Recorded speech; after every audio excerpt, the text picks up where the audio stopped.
আসসালামু আলাইকুম ভিউয়ার্স, তানহাস কিচেনে সবাইকে স্বাগতম জানিয়ে শুরু করছি আজকের আয়োজন। আশা করি সবাই ভালো আছেন। তো আজকে আমি নিয়ে এসেছি খুব মজার একটি রেসিপি, কাঁকরোল ভাজা। রেসিপিটা খুব আনকমন আর ইউনিক, আশা করি আপনাদের খুব পছন্দ হবে। তো চলুন শুরু করি, কিভাবে রান্না করতে হয় দেখে নিই।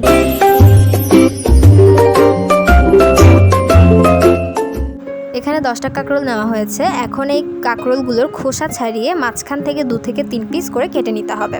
তো কেটে নেওয়া হয়ে গেছে।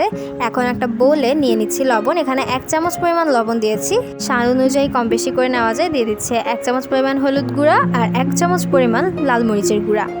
এরপর দিয়ে দিচ্ছি জিরা গুঁড়া 3 ভাগের 1 চা চামচ আর ধনিয়া গুঁড়া 3 ভাগের 1 চা চামচ, আর দিয়ে দিচ্ছি রসুন আধা চা চামচ। এবার এগুলোকে কাঁকরোলের সাথে খুব ভালোভাবে মিক্স করে নিচ্ছি। তো এই পর্যায়ে দিয়ে দিচ্ছি পেঁয়াজ কুচি। এখানে 4টা মাঝারি সাইজের পেঁয়াজ কুচি করে নেওয়া হয়েছে। এখন এগুলোকে কাঁকরোলের সাথে কিছুক্ষণ ভালোভাবে মিক্স করে নিব।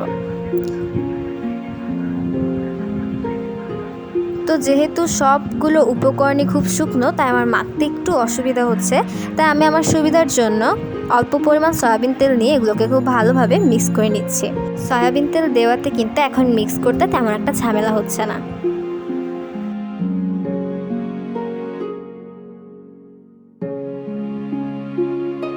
তো পেঁয়াজের সাথে সব কিছু মিক্স করা শেষ। এখন এই পর্যায়ে আমি দিয়ে দিলাম 7 থেকে 8টা কাঁচামরিচ, একদম গোটা গোটা কাঁচামরিচ। আমার এগুলো মিক্স করা শেষ। এখন চলে যাচ্ছি প্যানের কাছে। প্যানে দিয়ে দিলাম তেল একটু বেশি করে দিতে হবে ভাজার সুবিধার্থে।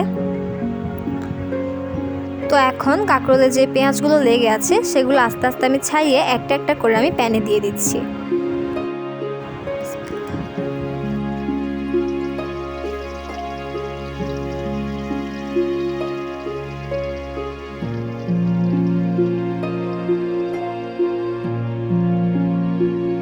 সবগুলো কাঁকরোল দেওয়া শেষ। এবার নিচ সাইডটা হওয়া পর্যন্ত অপেক্ষা করব।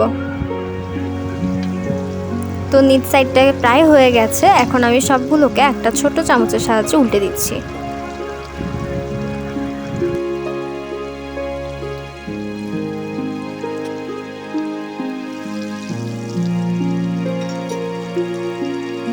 কাঁকরোলে ঠিক এমন একটা কালার আসলে বুঝতে হবে যে কাঁকরোলটা একদম রেডি। তো এখন এগুলোকে আমি উঠিয়ে নিচ্ছি একটা প্লেটে। আর প্লেটে উঠানোর পর আমার যে আরেক ব্যাচ আছে সেই কাঁকরোলগুলো আমি একইভাবে ভেজে নিব। তো আবারও দিয়ে দিচ্ছি কাঁকরোলগুলো। তো কাঁকরোলগুলো ভাজার পরে যে পেঁয়াজ মরিচগুলো আমি কাঁকরোলের সাথে মেখে রেখেছিলাম সেগুলো এখন দিয়ে দিচ্ছি তেলে এবং খুব ভালোভাবে ভেজে নিচ্ছি। তো পেঁয়াজ প্রায় অর্ধেক ভাজা হয়ে এলে এখন আমি এখানে দিয়ে দিচ্ছি ধনিয়া পাতা। খুব অল্প পরিমাণ ধনিয়া পাতা দিয়ে এখন এগুলোকে মিক্স করে নিচ্ছে। পেঁয়াজ যখন একদম রেডি হয়ে যাবে তখন আবারও ধনিয়া পাতা দিয়ে দিচ্ছি এবং সব কিছু খুব ভালোভাবে মিক্স করে নিচ্ছি। তো মিক্স করা শেষে এগুলো উঠিয়ে নিচ্ছি। যে কাঁকরোলগুলো আমি ভেজে রেখেছিলাম সেই কাঁকরোলগুলোর উপরে। তো এভাবে আমি একটু ছড়িয়ে দিচ্ছি সবগুলো পেঁয়াজ। তো রেডি হয়ে গেল খুব মজাদার একটি খাবার, কাঁকরোল ভাজা।